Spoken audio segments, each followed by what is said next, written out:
Talk Show. Recorded live. Hello and welcome to Castle of Horror, the show dedicated to horror, movies, and awesomeness, and meaning awesomeness. This week we kick off a look at Amicus, the house that dripped blood. This is a series I've been wanting to do for years on this show, years, particularly the horror anthology films produced by Amicus in the 60s and early 70s. Our first stop is actually a late addition to the series, actually smack dab in the middle of the series of Amicus anthologies, 1972's Tales from the Crypt, and we'll talk about why this is a fun one to actually begin a look at Amicus. So bear in mind, if you have not seen today's movie, we're going to be talking about it from the perspective of horror fans who have.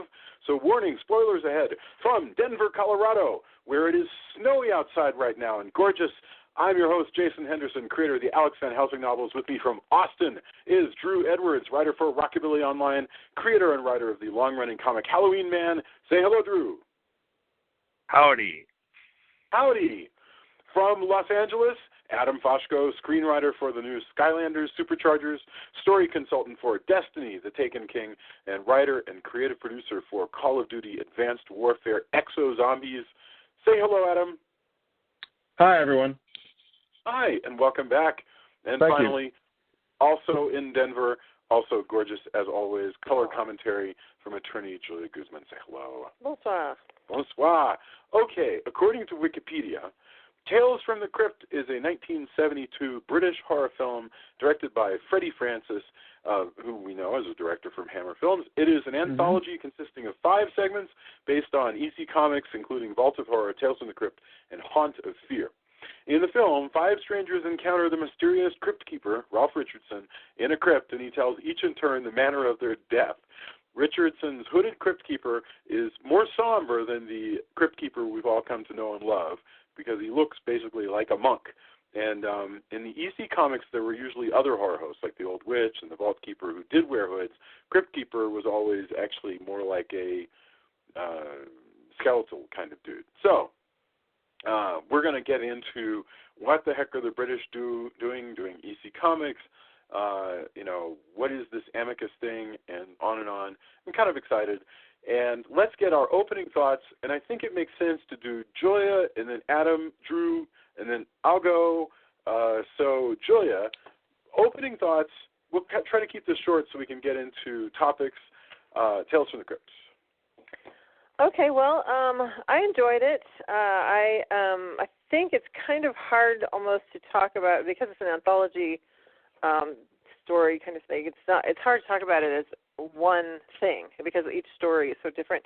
But I enjoyed it, and I think that the what do you call it that holds everything together? The frame. The frame. Yeah. The frame story. Yeah, the frame story I was kind of okay with. I'm not a big fan of this particular Crypt Keeper, but the actual individual stories are compelling, especially one or two of them that I really enjoy. The Peter Cushing one was really neat, and I don't know, there was some neat things. It's neat to see Joan Collins. Peter Cushing actually was going to be another character, the Mr. Jason, the wealthy guy, right. Formerly wealthy guy, but he really wanted to do the part that he did of the old man, and his wife had just died, and so he was actually quite, it really felt the character. Perfect, yeah. Yeah, so I really just thought that was a neat story.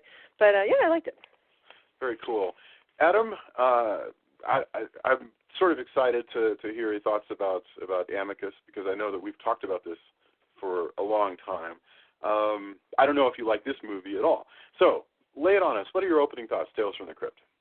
Look, this is one of my. I've read. Listen, I should start by saying I actually read the novels that were released soon after. They were sort of anthology novels that were at least a novelization of this that I read. At some point, I picked it up in some store somewhere, and I read it as a kid.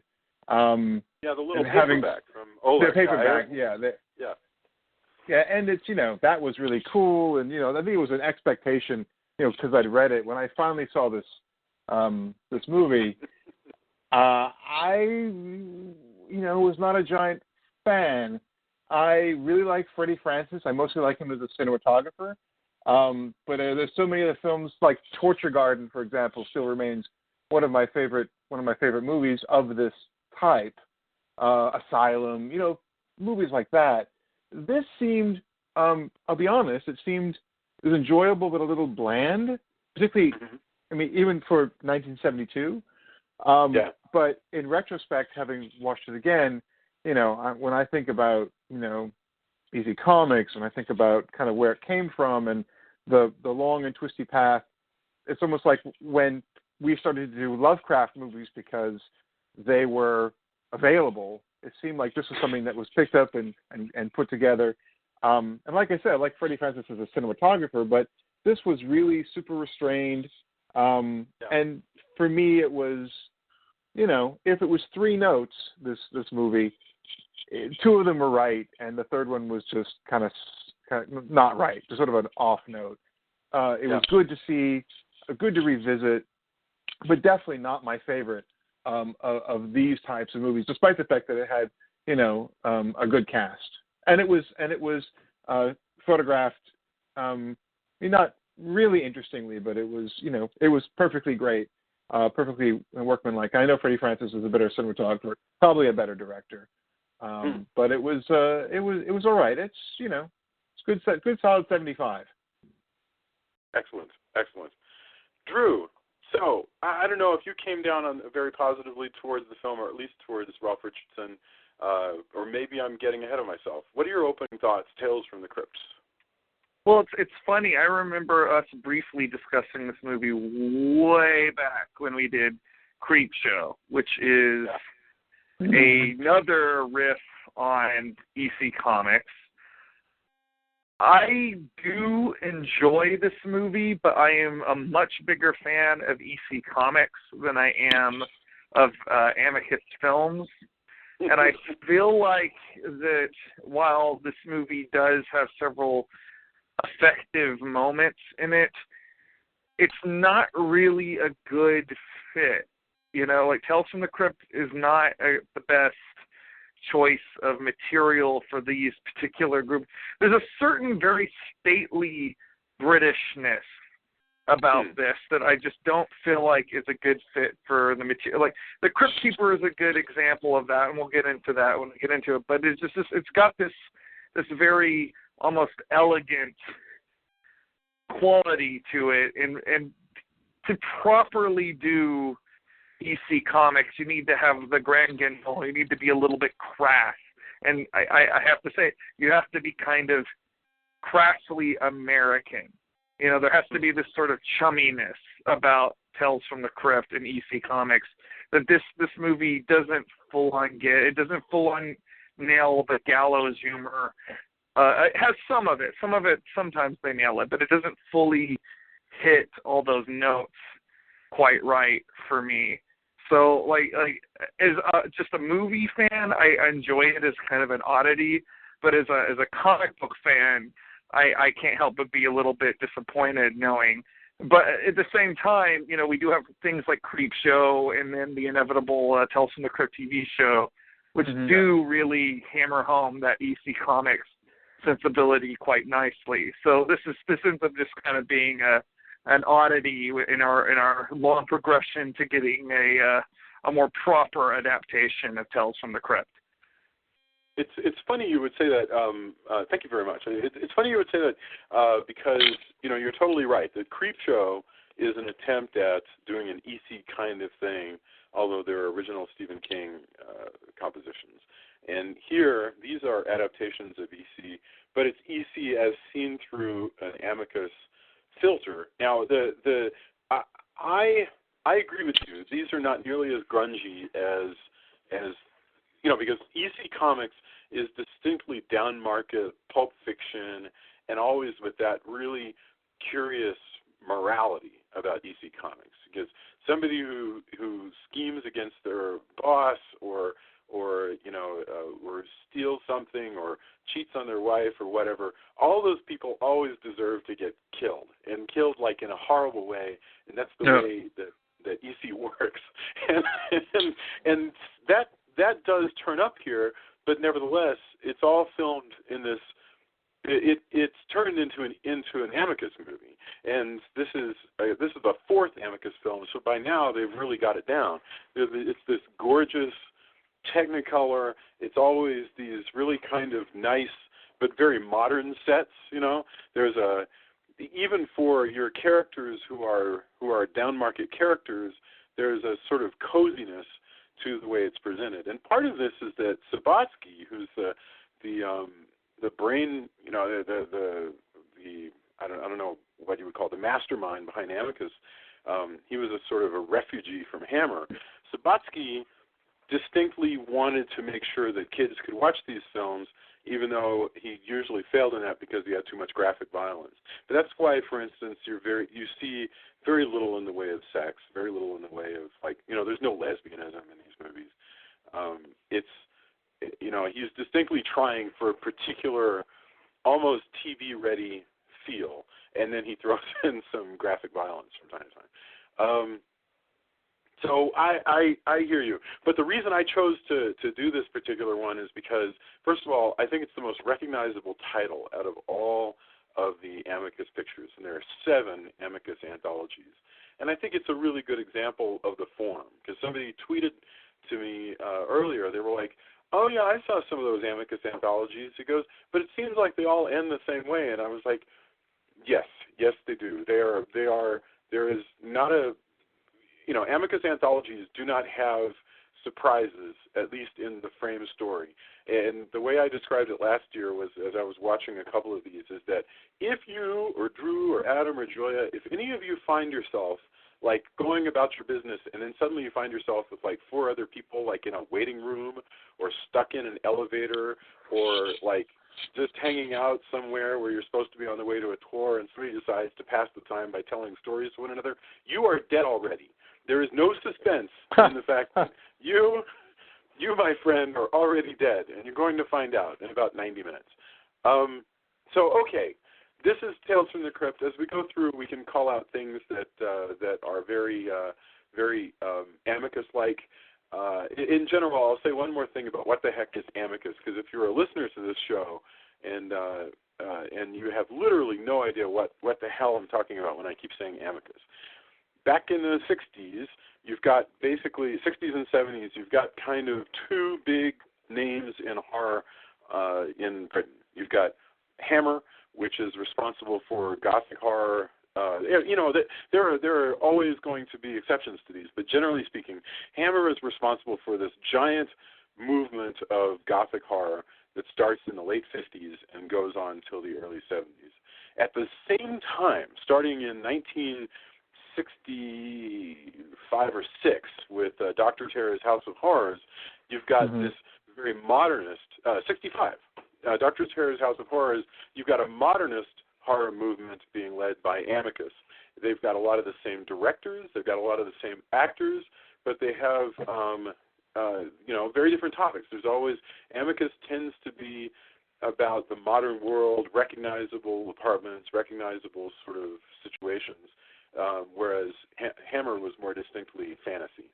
And I actually don't really have a preference. I mean, I suppose I'm a bigger fan of Hammer, but to be honest, Amicus holds a very special place in my heart. So, let's I feel like I would be doing myself a disservice if I did not name drop Russell Hillman, the editor on Halloween Man, also a very talented writer in his own right.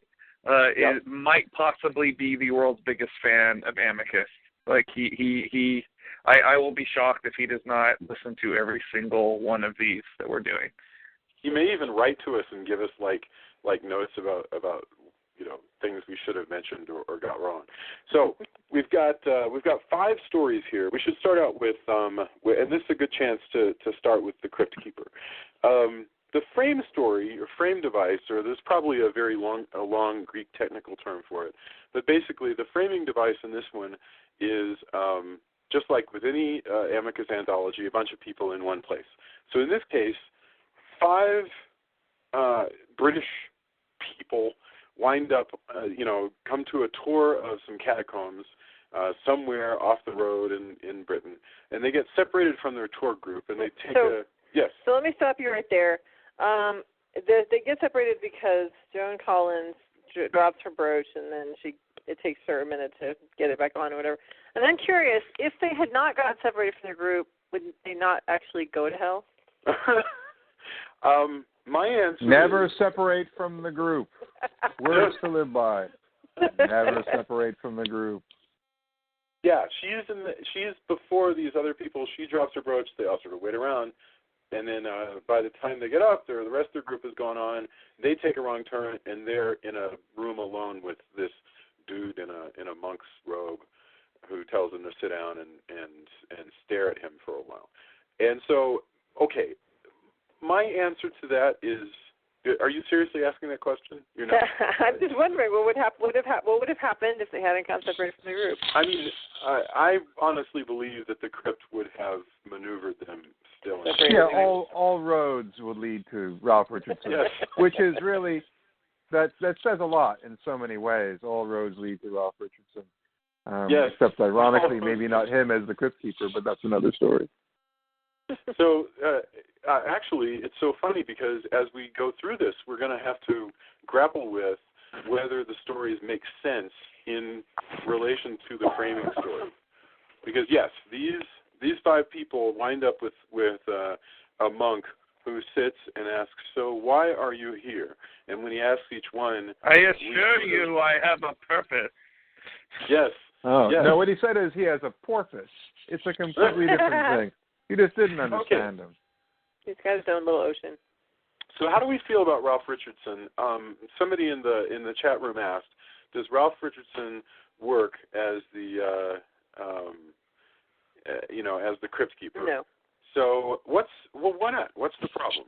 Well, I think part of it is the fact that he's so staid.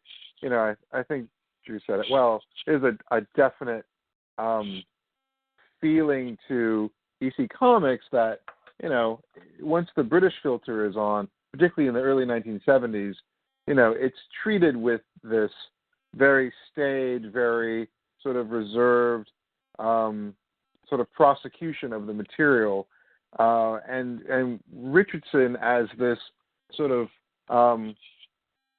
very dictatorial but yet reserved, dignified. Yeah, it's very in a way that is, just so not certainly what we came to expect from DC Comics, and even later things, later examples of of adaptations. It already paints it in a way which is it almost elevates it to a point where it's too elevated, it's too reserved, it's too it's too British, and I think the Crypt Keeper from the comics and subsequently the Crypt Keeper Muppet that's on the TV show. He's got the puns. It's like he's welcoming you into his domain and he's going to tell you a scary story. And that's, and it's got the, hello, kiddies, welcome, boils and ghouls, that kind of. Right, he's always goofy. I mean, you're very likely to see him with like a director's megaphone or like wearing a Santa hat or some goofy So this is an important thing. So my question is, if you didn't do Ralph Richardson, which clearly they use him because this is a very, we'll call it a star-studded cast because these are very good actors for this sort of thing, who would, who sort of fulfills, remember it's 1972 and it's England, who could do this? Could Vincent Price have done it? Who could have Vincent Price probably could have pulled that off. Like who more have actually done comics. I think goofy smarminess. Vincent Price, basically camping it up in that peculiar would have been way great, she did. Yeah, because he'd be like rubbing his hands and sort of moving around. Because there's a squirreliness to Vincent Price when he was, in certain roles that would have worked, really well. Also important to point out, Vincent Price, despite playing a lot of British types, actually an American.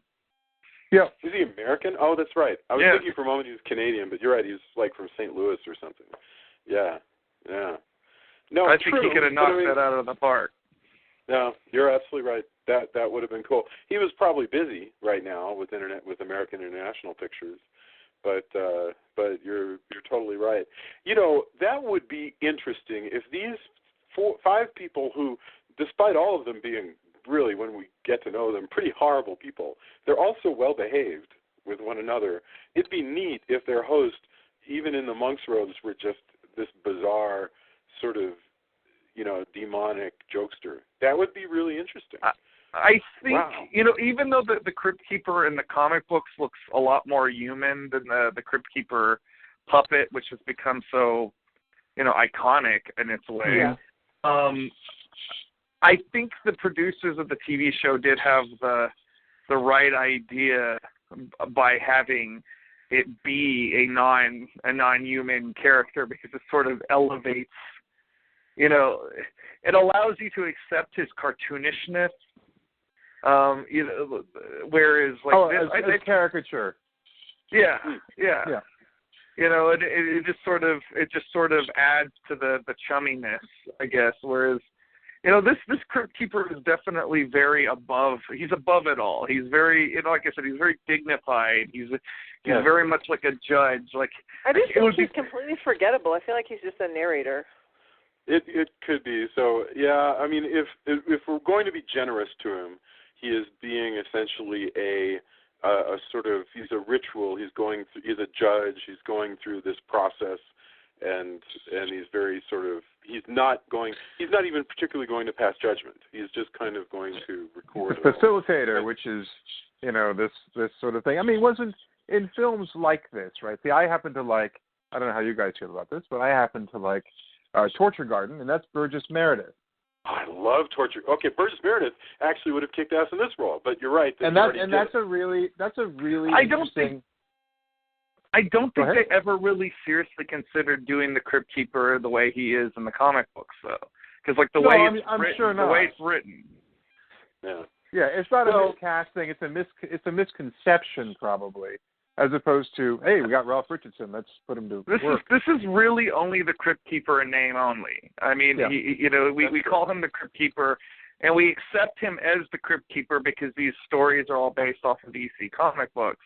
Yeah, but I mean, this is in no way the character from the comic book. He's definitely not that Crypt Keeper, but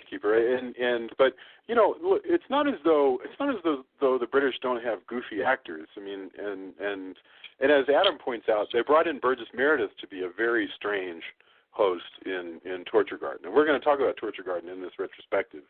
So that'll be fun. But I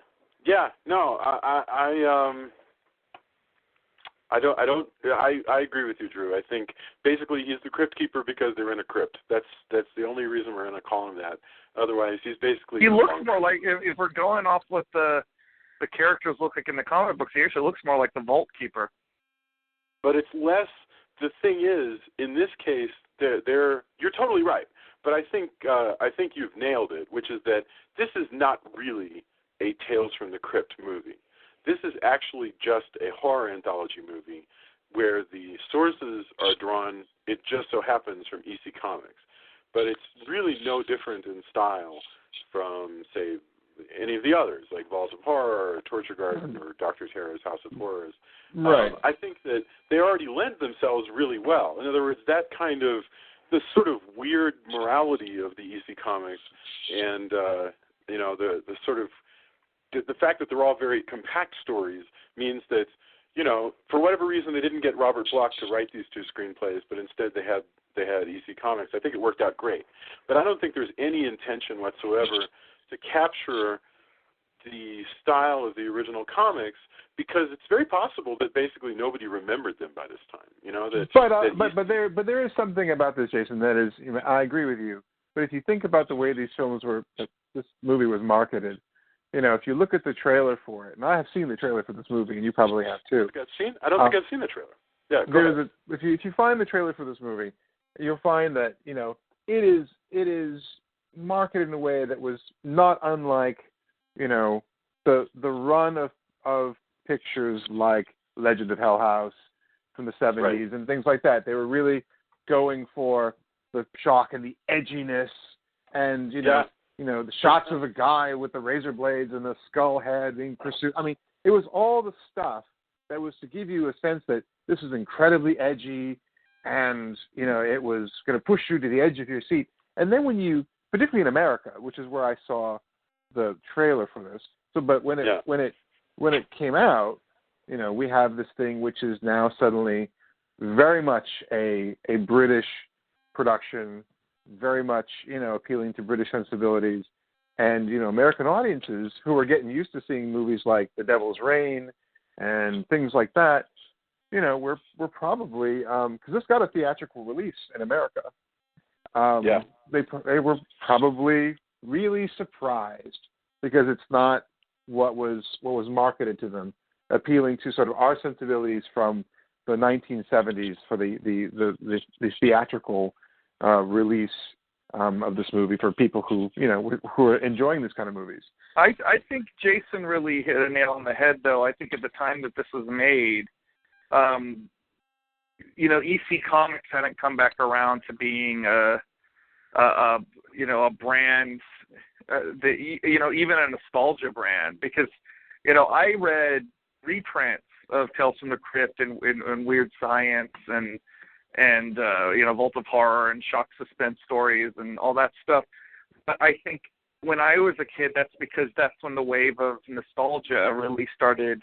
The baby boomers that had grown up on that, were capitalizing on, so we're going to put this stuff back out on newsstands and in 7-Elevens and Walmart because we can now. And, then the TV show and, Creep Show and Tales from the Dark Side and that whole thing, propelled that wave of EC Comics nostalgia, which introduced my generation to those comic books, where that had not happened yet. So I think you're probably right that they weren't expecting Tales from the Crypt to be a brand name that would really bring in butts into movie theaters. The fact that we're talking about that now is because of what Tales from the Crypt became after this movie happened. Yeah. Well, and I think to some extent, if oh boy, this is tough. It's really tough to start pulling the threads at where you're coming to your horror from. I mean, for instance, I'm approaching it more from the perspective, since Tales from the Crypt, the TV series, never really resonated with me personally because I didn't have HBO at the time, and I believe that was an HBO program. And so I missed it. I just sort of missed that whole show. So to me, EC Comics is EC Comics. I totally dig that. But I was really into Amicus. So, but the concept of what we're doing, like spending 4 weeks watching 4 Amicus movies in a row, would be completely alien to people in 1965 to 1974. The notion that, at a moment's notice, you could watch these things back to back, compare them, contrast them. Oh yeah. It's so funny, just in the same way that when you think about sequels back in, before the age of video, there's no assumption whatsoever that people will be able to remember the close details of a film. So there's just, people would have, you might even change the names of characters back and forth because there's almost a sense of, who cares? Nobody's gonna catch it. So yes, before we go too far afield, we should go into the first story. This is going to be a long one. The episode, not this material. All right. We go into the first story. We'll try not to, make our listeners just hang on forever. Joan Collins is the first visitor to the catacomb who, we follow into her eyes, I suppose, and then we're into her home, and it's Christmas, and she's, you know what? I shouldn't even, Julia, this is actually a pretty short story. Would you like to explain what's going on here? Right. So I have to say that if I saw this movie and this is my only exposure to Joan Collins, I would think, wow, she's a terrible actor, because this character is so cold and emotionless, that you just don't feel any acting at all. It just seems to be whatever, annoyed by everything.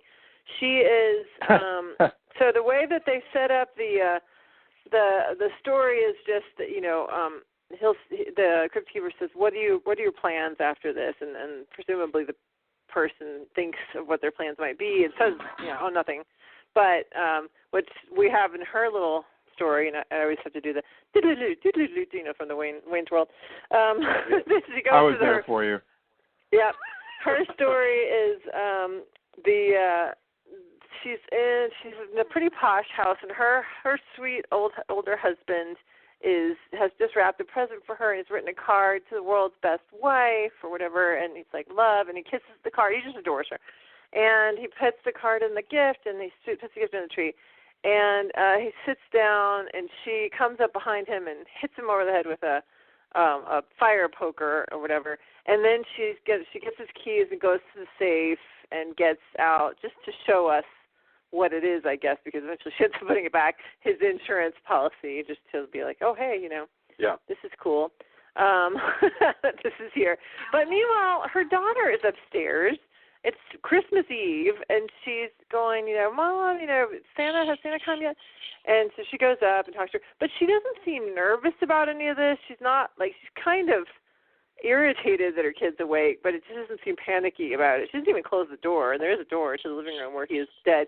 He's bleeding supposedly on the floor, but as Jason pointed out, a head wound bleeds a lot more than this one. Well, the have tempera to say, paint that they used or whatever was completely different, wrong color. What were you saying? I have to say, he calls her the world's best housewife, and she must be on some level, because she does manage to get the blood out of that white fur.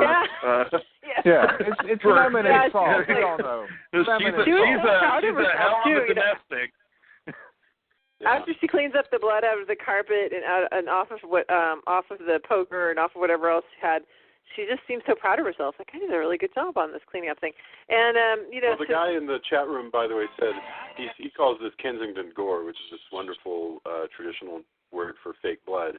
And he goes, "Is it too red?" And like, it's not too bright red. It's too orange almost. It's too like, well, I guess bright red, but it felt almost. It's an absurd color. It's a cartoonish color for blood. It never at any moment looks like blood.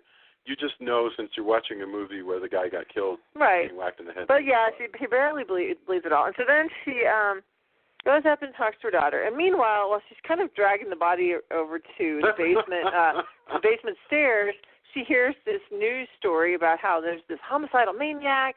He's on the loose, and he's dressed like Santa, and he's 6'3", and just don't open the door. So she stops while she's dragging the body through the living room to lock the door. At which point the Santa just coincidentally happens to show up and knock on the door. And so then she's like, oh, crap, you know. So now she's kind of distracted by that. She's hiding from him, you know, hiding like below the window. But she can't call the police because... She can't call the police because she's got this dead body on the ground. Yeah, and rather than go through all the twists and turns of the rest of the plot, that's exactly it. You've just laid it out for us. Well, but let me finish it. So she throws her husband, once she kind of feels like the Santa guy is gone away, she throws her husband down the stairs, because that was her big plan, is that he fell down the stairs, supposedly. And then comes back up, and now the door, her daughter's door is open, and the front door is open, and the little girl is so excited because she's let Santa in. Yes. And so, of course, Santa, I don't know what happens to the little girl at this point, because all of a sudden she's gone, but the guy, Santa's choking the life out of Joan Collins. So that's the end of that story. That's the end of the story. Yeah.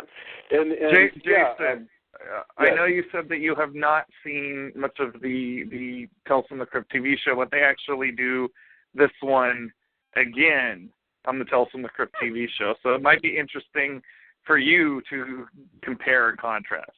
Just I agree. I think that does sound like a great idea. I'd love to see that. And in fact, actually, a couple of the stories in this anthology were done on the TV series. I mean, I feel bad for having missed the TV series. It just passed me by, which is bizarre. I did see all of the movies, but anyway. Okay, so yes, this is it's funny. This is the first story. I think it's a great one to kick the anthology off with. But and it's very short. I mean, it's super short, which is funny because when you get to the last one, it has lots of scenes. It covers a long time. You know, this one, first of all, it tells us that the Crypt Keeper plays with time. Maybe I'm overthinking this, but Joan Collins' story takes place on Christmas Eve, and when she's at the catacombs, of course, it doesn't appear to be Christmas. I mean, there's no particular reason to think that it's Christmas, and in fact, nobody else's story will take place at Christmas. So everybody has come to this one particular point in space-time, but they have come from different places, which makes total sense. I mean, I don't have any problem with that at all. I just think it's interesting that. I'll tell you, I think I like this one. You know, this feels like it has a beginning, middle, and an end to it that was a good setup, and I kind of felt like this was maybe one of the strongest of the group. This seems to be the one that most people remember when you talk about this movie. And I think that may also be because, you know, psychotic Santa Clauses, interestingly enough, is something that is, I think, a very American thing. And I think that we've seen it many times, I think, subsequently. But I think it's done well here. And it's one of those occasions where if she's rather subdued, I think, as Julia pointed out, and the rest of the movie is pretty subdued. But interestingly enough, a psychotic Santa Claus is not a very English or subdued thing. So I think this may veer closer to sort of the EC idea, and because of it, it may fulfill our expectations in a way that the rest of the movie really doesn't. I love how suspenseful it is. I mean, this is almost Hitchcockian. The fact that it starts with a murder, and then that's not the plot. You know, that it starts with this one. You know, go ahead. One thing that bugs me about it, though, she never hits on the idea of framing the murder of her husband on Santa. That is I know. True. I was thinking she was totally going to do that. I thought that was like brilliant, but yes. no. Nope. I love how I love the business in here of she's able to hide like under the window or beside the window as Santa wanders around outside. Look, the concept of having any, you know, over 6 foot tall lurker just wandering around your house, and at first you can try to convince yourself, you know, he's not actually trying to break in, but then it slowly becomes clear, especially when he like lunges at her through the bars, that he really is trying to get in. That's amazing. I mean, I agree that Joan Collins is fairly sedate in her presentation of a woman who realizes somebody's trying to break in, but it is very, very suspenseful. I mean, I was really impressed with this piece. We should probably move along though to the second one, which is and by the way, that one was called All Through the House, and it actually comes from Vault of Horror number 35. So it was in it's like all of these. It was an EC comic. The reason the producers of this movie chose these particular stories is they were all part of a early 1960s reprinting of EC Comics that just jumbled a bunch of them together. So, you know, in a sense, the reason why these are here is because reprints had managed to deliver just a handful of EC Comics stories to the creators involved here. They'd go to the same well again with the next movie, which was Vault of Horror, the film. All right, next one, Reflection of Death. I can almost I would not even particularly spend too much time on Reflection of Death. The very, very brief thing about what is the name of the actor that is, because I'm blanking on his name. I always think of him in Captain Kronos, but what is the name of the actor that's in the lead in this? Ian Hendry. Every time I see him, there is a Nick Cave lyric where he describes somebody as having a face like boiled meat, and that's what that guy looks like to me. Wow. Yeah. No. He could look very different from picture to picture. I mean, sometimes he did look like he had the crap beat out of him, and sometimes he looked, you know, very suave. It just depended on what was called for. But yeah, Ian Hendry is a guy who, you know, when the Crypt Keeper says, you know, what are you in for? We cut to him, and he was on the way to leave his wife. He was going to stop wife in, and his kids. see his wife, kiss his kids goodbye. That's all very sad. And then hook up with his girlfriend, and they would drive off to their new life.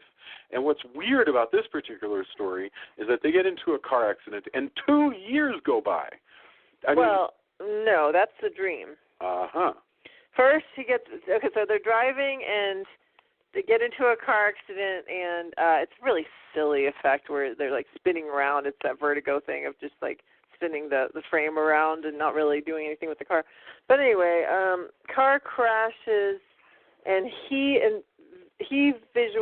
from his perspective, we're seeing it from his perspective, he's been thrown, I guess, for something. He's not near the car. The car's on fire. So he just starts wandering around because he can't find Susan, his girlfriend, and people keep seeing him and screaming and freaking out like he just obviously looks hideous.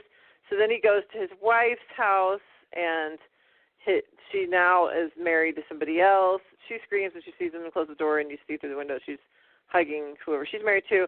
Then he goes to Susan's place that she just moved out of, but now her furniture's all back. She's blind, so she doesn't scream when she sees him because she doesn't see him, but she doesn't believe that it's him because he supposedly died 2 years ago. Then he wakes up from that nightmare, and they have the car crash again. So you're suggesting 2 years didn't necessarily go by. No, that was just the nightmare that he had when he woke up and then had So he's in the crypt because he probably died in that car accident. Because he left his wife. Yes. He died after leaving his wife. Is that it? Yeah. He's in the crypt because he's being punished for leaving his wife? Exactly. That gets you to hell? Yes. Okay. All right. It does. So just remember that. I will accept your answer. Remember, take notes. No, I just think it's that's what I love about the all of these movies, Amicus and DC. Is that the morality is on the level of something that an 8-year-old will understand. But compare it to Joan Collins just beating the crap out of her husband with a blunt object, and you have this guy who's just going to run off. And it's terrible, and he's despicable, and it's awful, and and morally it's wrong. But if we're going to talk about the reasons these guys are in, then you're going to have to talk about the poor guy who has didn't do anything wrong. Yeah, and I thought he'd be let get go to him in a minute. Yeah, I mean that's all just a little bit dodgy, and it's like okay, right, yeah. Okay, it's fine. Yeah. You have to just look the other way on some of these. Yeah, I think we can move along from this, but basically, so a really stupid car crash effect, but we do learn, we get, there's not much here other than it does cause us to think about what exactly is the morality that gets you into the crypt. It's thin. Well, and the Crypt Keeper later will say, you're here because you died without repentance. In other words, you might have wandered in and you go, oh, my story? And they just show a guy sitting by his pool and then going, ah, and then here he is.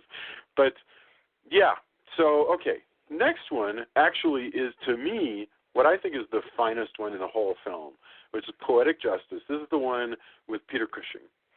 And briefly, does anybody, Drew or Adam, do either of you want to give us the story of Poetic Justice? If you feel like you can, I've got notes in front of me. But Adam, you want to lay Poetic Justice on us? No, this is not my favorite one. I think you should probably do it. You are you're acting Crypt Keeper tonight, Jason. Okay. Yeah, I think you should go ahead.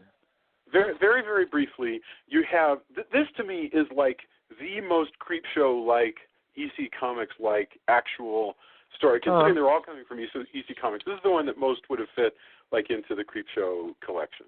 And in this case, Peter Cushing plays a completely lovable trash collector who entertains the local children by finding toys in the garbage heap and cleaning them and fixing them up. He puts on puppet shows, and he has wonderful dogs, and he's just a dotty old widower, and all of his life is pure joy of, sharing his, creativity and so forth with the local children. That's his life. He's a wonderful guy. And he loves his dogs, and he loves his dead wife, yeah. His snooty, horrible, rich, awful neighbors are this older fellow who smokes a pipe and this young punk who wears like, really awful leather jackets and stupid blue sweaters, and all they do is sneer and sniff brandy and go, I don't like that guy, he's a trash collector. So they decide for no reason whatsoever, other than that he's running down their property values. Right, he's running down the property values. So they decide to start a reign of terror against Peter Cushing. And so they start out by framing his dogs for tearing up somebody's garden to get his dogs taken away, which just makes you cry for the poor guy. And then they accuse him that they start a whisper campaign that maybe he's a child molester, so all the children aren't allowed to visit him anymore. And then they get him fired from his job in a way to save the town money, and that means he loses his retirement. So he's now completely broke, dogless, friendless. One of the dogs comes back. That's good. And then they send him a bunch of valentines, which urge him to commit suicide. Well, they just say, you should leave the town. We don't want you here. Yes. Well, one says he should jump in the river and drown. True. And, it's supposedly from the people of the town. So it drives him through depression clear to suicide. And the father... Well, you skipped over the fact that he connects with his wife through the Ouija board, which is honestly not even a necessary element. I mean, I think it's super important. There's also a point where they're in his house and they see that he has some books on the occult sitting on that is correct. Yeah, I think it's super important for the resolution of the story. I believe that what happens next, which is that Peter Cushing comes up from his own grave a year later to slaughter the officious little prick that sent him to his suicide. You don't need, I studied black magic and I communicate with my wife with a Ouija board for that. I actually completely believed, I guess you're right, and I hadn't thought about it, but I was completely fine with the notion that his zombie was risen up by pure righteous indignation. I think that he was such a sweet man that for him to come up and get revenge a year later is so out of character for that character that the only thing that makes it even a little bit plausible is the fact that he did have this sort of dark side where he was connected to the occult. Otherwise,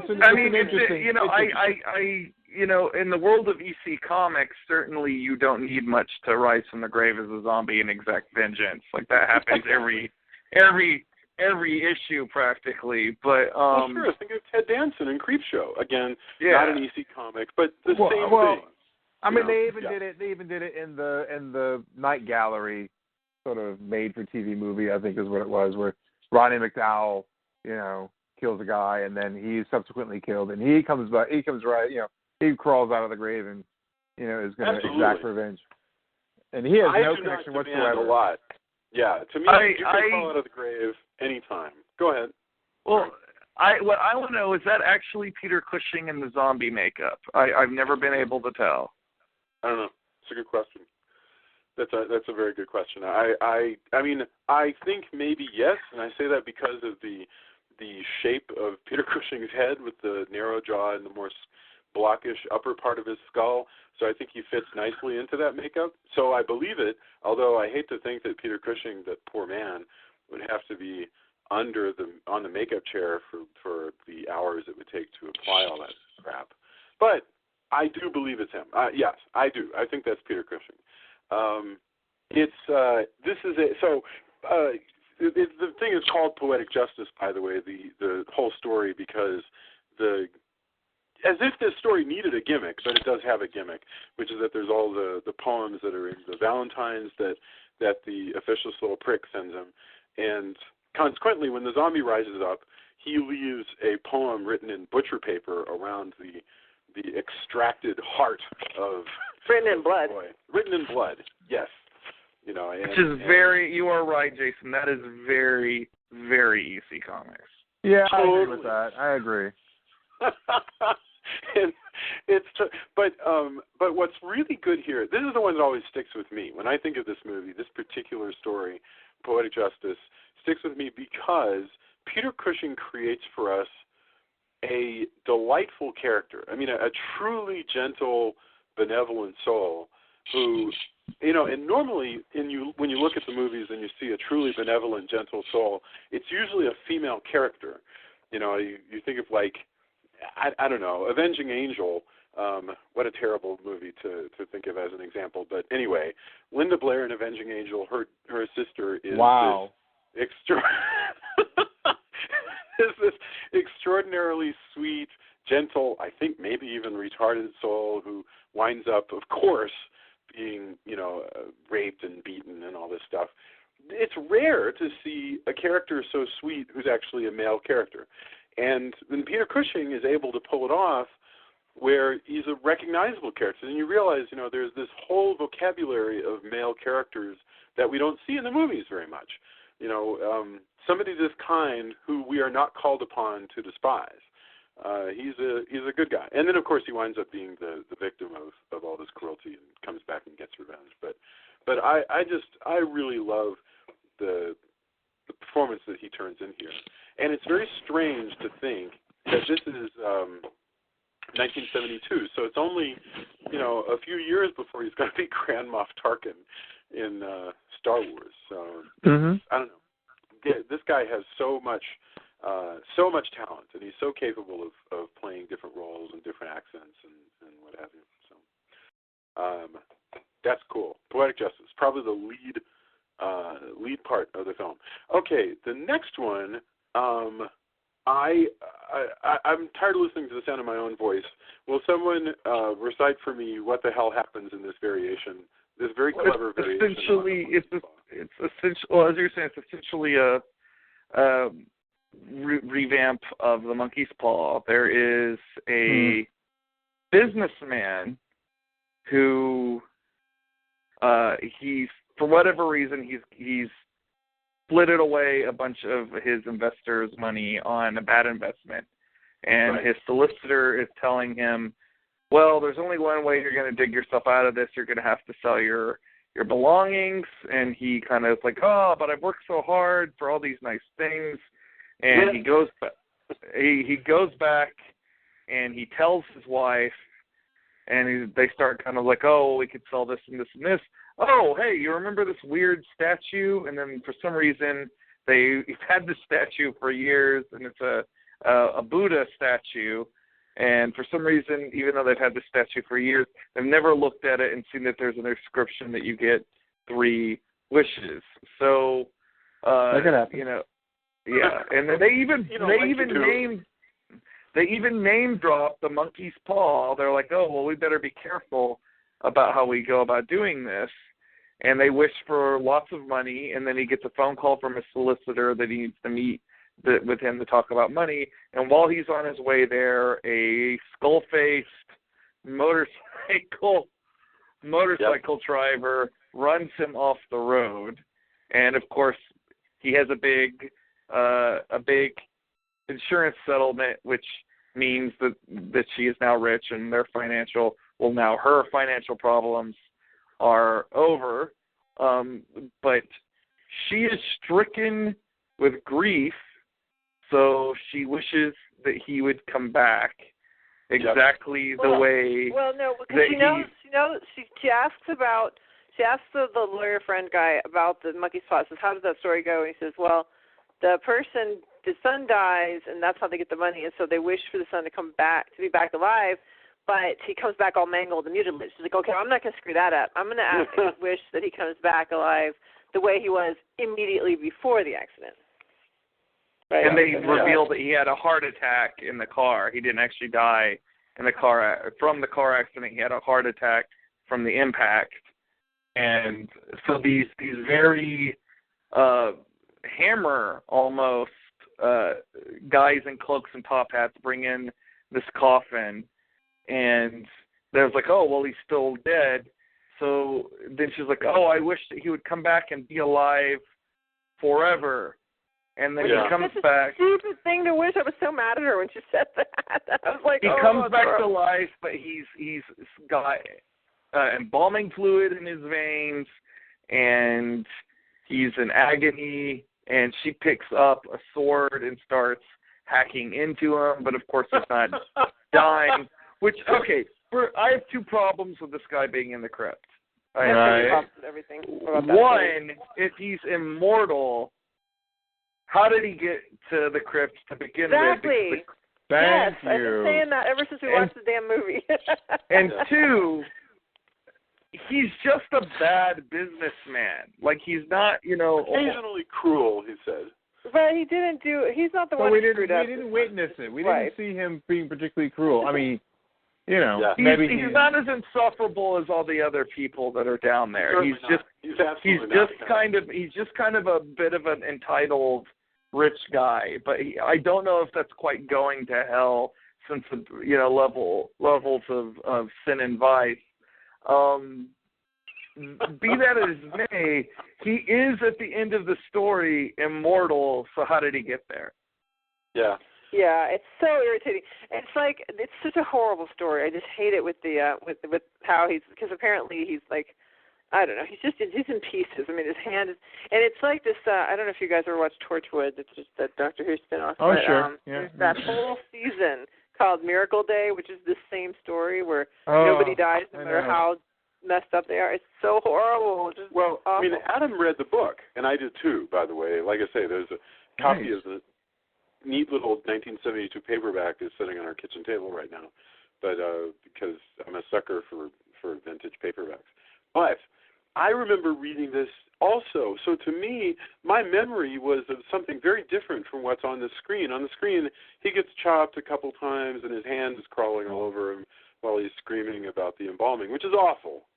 But in the book, she, if I recall, she basically chops him into little bits, and all the little bits are like alive and alive. I mean, they didn't have the budget to do that. Yeah, no, for sure. I also, that would have been extraordinarily grotesque. I mean, as it's pretty grotesque. Yes, but it's such a vivid memory to me. Such a vivid memory that if you asked me, I would have said, yeah, it was in Tales from the Crypt, and all the little bits were squirming, and so maybe.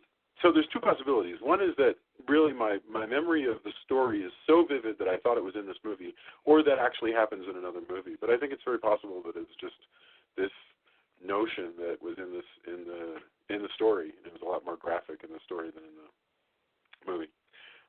So I'll find out. I'll keep an eye out for, is there any movie where somebody gets chopped? Any listeners, is there any movie where somebody gets chopped up into tiny little bits and the camera shows the little bits squirming? But I think it was probably just... Doesn't it happen in Return of the Living Dead? And isn't there another anthology movie where there's a mummy and it gets cut up and then all the pieces move? And isn't there I think there's something like that there. I just remember brown paper and bits moving. Maybe, and maybe Return of the Living Dead is one of the. I don't know. It's a good question. Anyway, you're exactly right. This is the story. I think it's a great story. I love variations. It's certainly short. It has the benefit of being expeditious, but yeah, it makes no sense that this guy is in the crypt with these people. Now the Crypt Keeper is just fucking with you because this guy, he didn't deserve his fate. He's possibly not even really dead unless he has come from a portion of space-time that is way, way, way past everybody else, beyond eternity and beyond, and so now he's officially dead. And maybe he comes from the point where the universe was actually ended. I can buy that. That'll work for me, I suppose. It is a. But the fact that we have to think that hard about it is shame on you, Amicus. You're exactly right. It just makes no sense that he's here. So, but that's okay. It's a scary story, and I love the image, which has been used in a lot of art, of the motorcyclist with the skull mask, which they don't intend. There's no intention to make it look that was listed. Which came first, this or Psychomania, which also has motorcyclists with skull masks? I don't know. Psychomania. Crazily enough, what is so? I don't even know that piece. It's a British biker horror film about an undead there you go. Biker 1973. So this is a year before that. So unrelated. But in this case, it's not death necessarily pursuing him. It's a guy in a mask. We can see his eyes. So it's just sort of random. He's sort of the victim of a random crime that involves being on a motorcycle, putting on a mask, and giving the guy you're behind a heart attack. And actually, it makes no sense at all that this guy. But it's still pretty awesome. It's so funny. I've never actually thought about that before. That what we can think of is if death is basically just an extraordinarily cruel person in the world of Amicus, then the moment she made a wish, death dispatched just anything that would go behind him and give him a heart attack. So this one comes from The Haunt of Fear, by the way, number 22. That's another early 1953 episode of The Haunt of Fear. There's one more story in this anthology, and that's Blind Alleys, which comes from Tales from the Crypt, number 46. This is a 1955 story. And Blind Alleys, actually, somebody's narrated a YouTube video of it, and I think this is the one that I put on the Facebook page, because somebody took each of the panels and went ahead and animated them, made a slideshow out of them, and narrated them and YouTubed it. So if you want to see what the original art looks like, you have that opportunity. But this one is about this I don't know. I called the young man in the Grimsdyke store, in the Peter Cushing store, an officious little prick. This guy is an officious older prick. He is, he's a major from the Army. He has now, I guess, retired from the Army, and he has now taken over a private, public, I'm not really clear on that, but a home for the blind. And he's extraordinarily cruel. This is another one where you have to, there's no explanation, there's no attempt whatsoever to make him seem like a normal human being. He's an extraordinarily horrible, cruel officer who immediately starts cutting their heat and cutting their access to blankets and reducing, the amount of food that the blind people are getting. And if we have they have steak and potatoes and wine. Right. In his little apartment, he's got a beautiful painting. Fire burning, and he's spending money on painting. Yeah, by the way, about that painting, and maybe Julia noticed this too, when the Doc Brown-looking blind guy comes in to complain about the lack of painting, a lack of blankets, he goes, "Why not sell this painting?" and points to the painting. He touched it on the way in. He touched it. He touched it. He walked in. Okay. He walked in and he felt the wall and he felt the painting very carefully, and then he said that. Yeah. So he obviously that bothered me because I was like, how did he know about that painting if he was blind? He spent a little bit of time on that with feeling at it. We'll just assume that he has Daredevil-like powers of. Well, it's just that he knows that this is an actual painting, and paintings cost money because it's you could feel the texture of the paint, Yeah. So this is Patrick McGee. I mean, he's a major actor, British actor. Yeah. And he was in Clockwork Orange and. Patrick McGee was in Clockwork Orange. Yeah, if I recall correctly, okay, and forgive me but I believe that he is the one whose wife is attacked when they go creepy crawling. We can look. I don't think so. Maybe he's not there. I know he's in the movie though, but I thought he was the husband. Anyway, Patrick McGee plays the leader, the sort of spokesman, so-called, of the blind, and he keeps imploring the director for more heat and everything, and the director basically is very cruel. And so what I'm curious about is, to us, this just plays as that's a cruel guy. The Clockwork Orange, he's Mr. Alexander. He's the second billed person in the cast list. I'll have to. Yeah. I don't even remember. But my question here is, if I were, so this is 1972. The economy probably is as shitty over there as it is over here. So I'm wondering if people would say, "Oh, it's deeper than you're thinking about, Jason. You're thinking of it just as this is a cruel guy, and these are people who are being victimized." But is there a story of the early 1970s stagnant British economy going on here and I can't speak to that. So it's very possible that this was an attempt to say, society is cruel right now to the weakest. I don't know, but it works for us because we're like, boy, that guy deserves to get his. If anybody deserves to be in the crypt, this guy definitely. Yeah, he deserves to be in the crypt. He deserves to have some kind of comeuppance. But what they do is really crazy. It is. Well, I have to say, this is almost like a prototype of Saw in a lot of respects. This is actually extremely. This story out of all of them is actually extremely unnerving. Yeah, it is.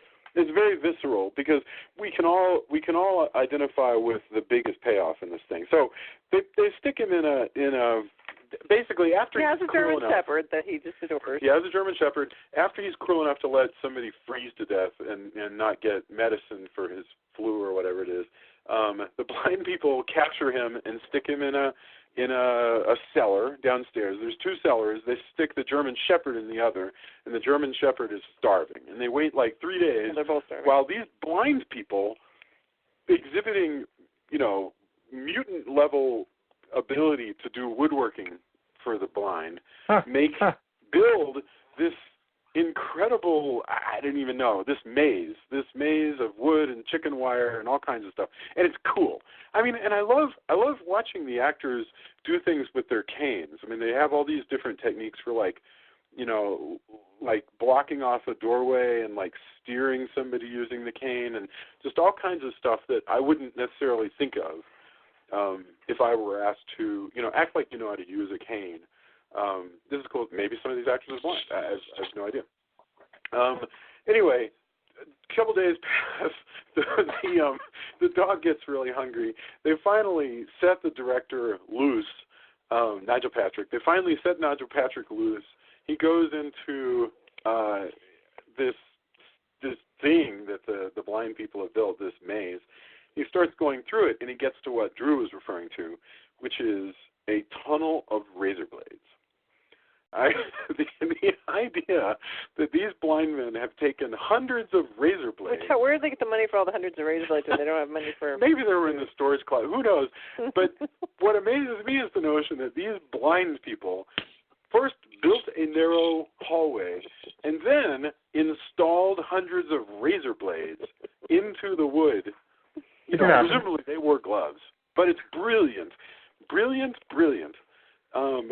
So that when the guy sees it, he kind of rolls his eyes at first because it's so absurd. There's like these walls, very close walls, and they're lined with razor blades. But he just sort of gingerly moves his way through. And the way it goes in the EC Comics, he's like, this is so stupid. All I have to do is be really careful, and it's not, he cuts himself a couple times, but it's troublesome. So, and that's the great gag here, is they don't make him do it once, but twice, because he gets all the way through, and then the blind guys set the dog loose, and then so that we don't forget, as he's screaming, running from the dog, as he gets close to the hallway of razor blades, they then cut the lights. Ta-da! That's the payoff. And I mean, everybody in the audience just cringes. You can see bodies tense up.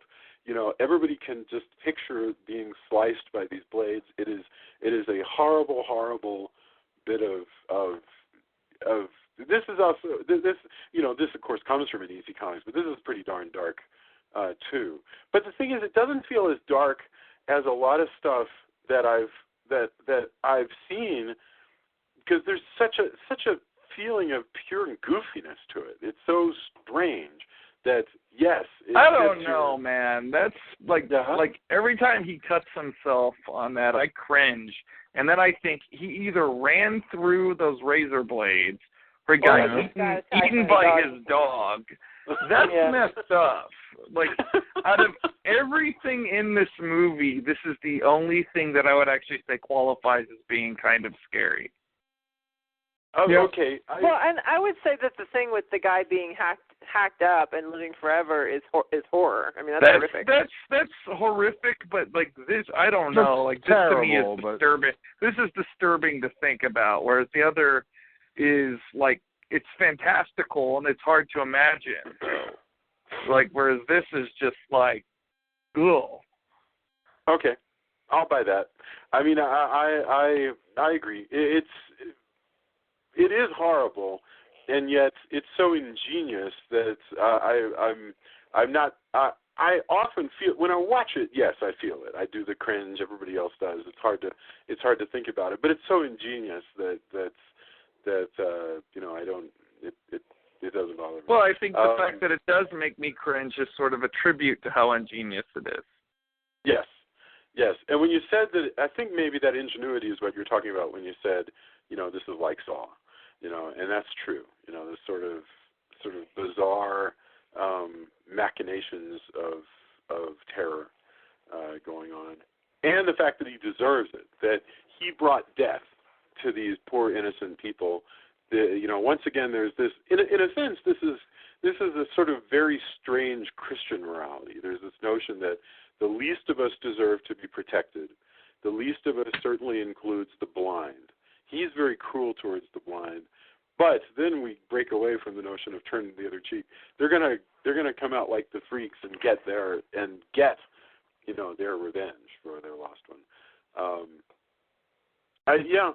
Somebody needs to write a big white paper on what the hell is the morality of EC Comics, because it's something else. And it's something that, as you've noted, is kind of permeated through anthology horror throughout the rest of the 20th century. Yeah, I wonder why that is. I mean, it must have something to do with a notion. Maybe it's because it makes the stories very simple. Because you begin with somebody who's a victim. You bring in a bad person to do bad things to them. The victim finally is pushed to the breaking point and then does horrible things for the perpetrator. That's sort of simplistic morality too. Like, even ended up in non-anthology horror, like the Friday the 13th franchise. We just did one of those, and whoever is the biggest dickwad inevitably is the one that gets killed first. Absolutely. Yeah, you're right. I mean, Jason, when you think about it, Jason being a demented, deformed child who is cruelly allowed to die, he comes back. You're right. He is just a giant EC comic, basically, and that's totally true. Yeah.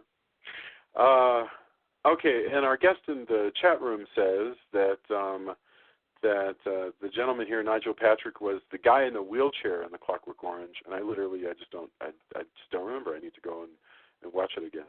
To be honest, the rape scene, so horrible, so hard to watch that's kind of the reason why I haven't gone back to it in a long while. I have a hard time with like hardcore violence against women and kids. I'm not saying it's not appropriate. It's just it's one of those things that always. So you're saying violence against women and kids is appropriate? I'm not taking a position. I think you can solidly take a position that violence against women and kids is inappropriate. I think that's it's inappropriate. But I mean, in art, I wouldn't take a position on whether it's appropriate in art. I think it's inappropriate in art. But anyway, you can have inappropriate art. That's a particularly disturbing scene. That is a rough scene in Clockwork Orange. Anyway, okay, so that takes us through the entirety of Tales from the Crypt. So, I guess I should do it this way and just ask, as by means of our final thoughts, what have we learned? What have I missed? And what else might somebody want to look out for? Anything you want to put in there into your final thoughts. So let's go the same way we did at the beginning, which would be because we're going to do more Amicus. So if we forget something about the general Amicus series, we will definitely be back next week for it. So let's go, Drew, Julia. Adam, Julia, Drew. You started with me last time. If you want to do it the same I started way. with you. Yes. Oh. It's okay. Can we clean this up in post? No, wait. You're failing as a Crypt Keeper, Jason. Uh-oh. Yeah. Well, he would be fitting with this movie then. All right, Julia. Final thoughts. Oh. I know, burn on Rob Mic Mitchell. drop. So this film what is it? What do you call it? Picture? No, I think film. Movie? This is a movie, Adam? probably. Yeah. Movie? This is a movie. This movie ends with these 5 people taking their turns jumping into the pit of hell, but I don't understand why they do that. I mean, the first guy, he just kind of is like curious, like, okay, this is the way out. Oh shit, it's hell, and it's like literally a fire pit. He kind of falls in, but the other 4 just kind of go, okay, I guess we're doing this, and then they just walk over there. Like, I would probably rather sit on the stone like thing and just kind of see what for else, a while longer. what other options there are for me rather than take that jump. But anyway, and then he's like, okay, who's next? And he looks at the camera and he's like, could it be you? Perhaps you, or something like that. Anyway, I don't care for that whole framing device, the whole catacombs, purgatory, whatever. I guess it's not purgatory, but it's the waiting room, I suppose. Mm-hmm. I didn't love it. It was not my thing, but I think the stories are certainly interesting. I love the Peter Cushing story, and I liked some things about the other stories, and then there were some that I've already said. Just I was horrified, but yeah, I thought it was an entertaining little movie. Lovely. So which way do we go? Is Julia then Drew? Drew, final thoughts, Tales from the Crypt. It was actually Adam. Whichever. I apologize. Adam, final thoughts, Tales from the Crypt. Well, it definitely teaches you not to be a giant jerk to people, because clearly there'll be a supernatural comeuppance, and you'll find your way into a catacomb, and you'll meet Ralph Richardson, and then inexplicably a door will open, and you'll fall into a pit of hell. Clearly not a good ending. Like I said, these types of movies I sort of like. I'm certainly a big fan of the anthologies, particularly when they made the leap to television, and there were so many anthology shows. I thought those were all really great.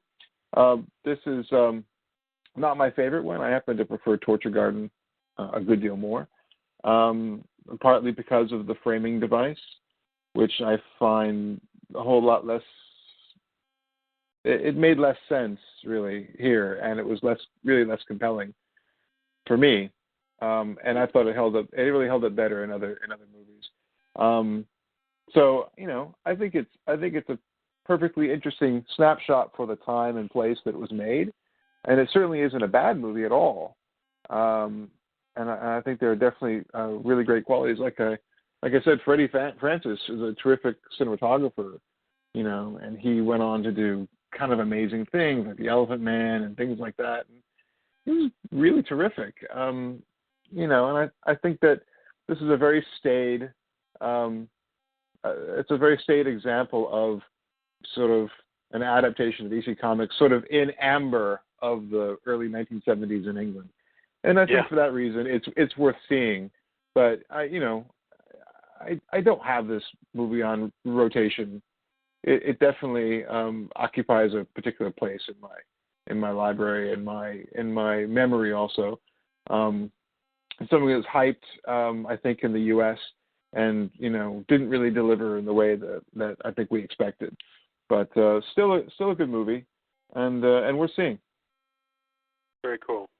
Drew, I'm sorry it took me so. I kept calling you falsely. Now is your chance. What are your final thoughts? You evoked my name 3 times, and like Beetlejuice, finally I appear. Okay. I'm Bloody Mary. Sweet. But I enjoy talking about this a lot. I feel like I may have come across a little harshly in my opening thoughts. I do think that this is a good movie. I don't think it's the best adaptation of what inspired this, but I do think it's interesting, to go back and look at as again, I'm coming at this from a different angle because I'm not coming at this as an Amicus fan. I'm coming at this as a person who's a comic book, particularly a vintage comic book fan, And it was, when I was a teenager, a very big fan of the EC comics. So that's ultimately what I see in here. So while it's not my favorite interpretation of the EC sensibility, I do think it's a movie that is worthy of viewing. So I am looking forward to getting into the other Amicus films, because there's probably going to be movies that I'm less familiar with. In fact, I'm sure there'll probably be a few that I've never seen before. So I look forward to getting out of my comfort zone with the other movies. Excellent. Okay, well, for my part, I'm a big fan of old comics from the 50s, and I have some great collections of that stuff. I'm a big fan of early Mad, so I like that sensibility. But I'm definitely coming at these from the perspective of, I love horror anthology movies. It's one of my favorite forms. Sabatsky, who created Amicus Pictures, said that he liked to do it because it gave the audience a chance to refresh their interest and to not get bored, like 5 times in a movie. And I actually really internalize that.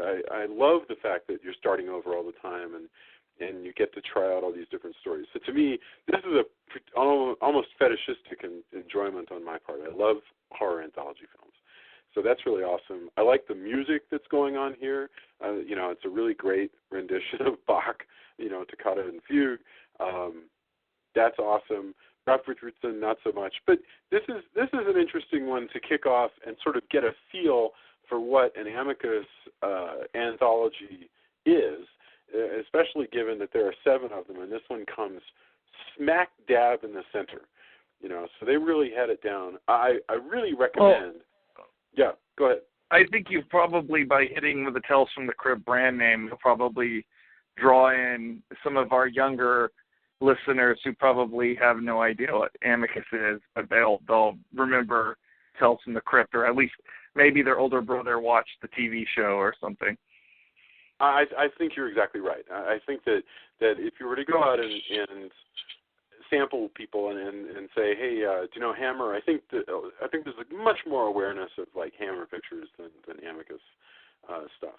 And what's weird is actually that other than Disney, that kind of association of a particular brand, with a kind of movie, has almost not been surpassed since then. It's very difficult for me to think of an example. Even maybe like Dark Castle, but not even that, generally comes nearly, close. I mean, I guess maybe stuff like New Line to some extent.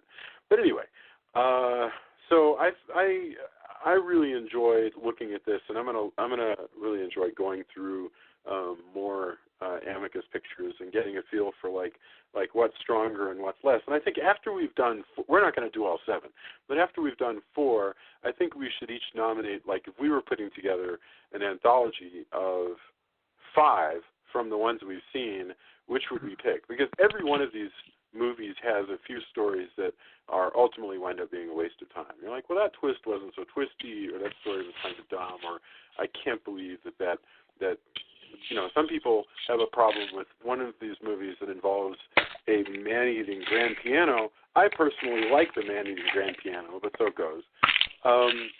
And we'll touch on that one. But we're about to do endorsements, but I just want to mention that there is a BBC documentary about the history of Amicus that is put on our Facebook page. So if you want to know more about Amicus and its relations with Hammer, you should totally listen to that. So let's do some endorsements. Julia, are you still there? I am indeed still here. Excellent. So what would you like to share with us? Let me think about this. There's so many things. Well, okay, I know I've endorsed Doctor Who so many times, but just these last 2 episodes have just been fantastic. So again, if you decided to tune out when Peter Cushing came on board, I would suggest that you go ahead and watch this last season that we have just gone through, because I think it's actually really good. And I just went to the Sherlock Holmes exhibit, which I believe is traveling. Right now it's here in Denver at the Museum of nature and science, and that's a lot of fun. It's really neat. It's interactive. So if you're in Denver, or if it comes to a city near you, I recommend that. And then also I think that the Christmas episode of Sherlock is going to be apparently out in movie theaters. They decided not to put it on PBS because everybody wanted it, so they figured they could make some money. So that's going to be out in movie theaters at the beginning of January. So definitely going to go see that. So that's my Dr. Who Sherlock endorsement. Excellent. Wow. Adam, I don't know. Do you have anything to endorse for us this week? I do, and I don't know whether you guys have seen this or endorsed it. I imagine you've seen it. I've been watching Jessica Jones on Netflix, and I have to say, interestingly shot, really sort of enjoy the adaptation, great production values. 12 episodes out of 13 in, and we've been liking it here a lot. Very cool. It's so funny because Jessica Jones, that's a character that came into Marvel, really in the like right around the New Avengers period, right? And it's a more recent innovation, and definitely not as familiar to people. And so, but that TV show has just been really capturing people's imagination. That's awesome. All right, Mr. Drew, do you have anything to endorse? Well, actually, along the same lines, I binge watched Agent Carter on DVD this week, which I actually am going to go out on record saying I think this year Marvel TV has kicked the crap out of the Marvel movies. I enjoyed the Age of Ultron and Ant-Man well enough, but like between Daredevil and Jessica Jones and this, which is like, it's the never in a million years that I think that this would be as entertaining it is. It is the further adventures of Captain America's girlfriend as a post-World War II super spy in New York. And it's got the same sort of retro sensibility that I liked a lot about the first Captain America film. The fight choreography, actually, I would say, is a little better than the fight choreography on Jessica Jones. Not quite at the Daredevil level, but it's still really good. And just the costuming and music choices are just, it was really just a lot of fun. And they brought back the Howling Commandos for a few episodes. So just, it's different than the tone of Daredevil and Jessica Jones, but it's a lot of fun, and I also enjoyed that they bring in a proto Black Widow character as a nemesis for Peggy Carter, and again, just a lot of fun. Marvel TV in general has been really, really strong this year, so I hope they can start to go back and put some of that same level of writing back into the films, because I just think that on a whole, all the TV shows have been really rock solid this year. That's really great. That's fantastic. All right, my endorsement, I'm sorry, I actually had mine written down. I'm sorry, here we go. Yes, I apologize. Okay, riff tracks. I'm a huge fan of riff tracks. You know that I've mentioned them 1,000 times before, but riff tracks, the Star Wars Holiday Special. Okay. Oh, wow. Oh, yes. God bless. The Star Wars Holiday Special came out shortly before the release of The Empire Strikes back in, whenever it was. I think it was 1980. And it's horrible. It's almost unwatchable. It was, and it never aired again, because the people behind it, Lucasfilm, everybody realized that it was just a terrible film, and they just never showed it again. And weirdly enough, they did consider it canon. So some of the ideas, like the name of like the people in Chewbacca's family, come from the Star Wars Holiday Special. Anyway, the thing is unwatchable and not funny, but the riff tracks guys have a version that they've put onto a film that you can download video on demand and watch, and they riff all the way through it, which is great because they call out everything that's funny. It's still actually, to be honest, kind of hard to watch, but what winds up being a really neat treat is that they filmed this off of television, and all the commercials are intact. So you see like commercials for Contact and for like appliance commercials, and there's a Union commercial.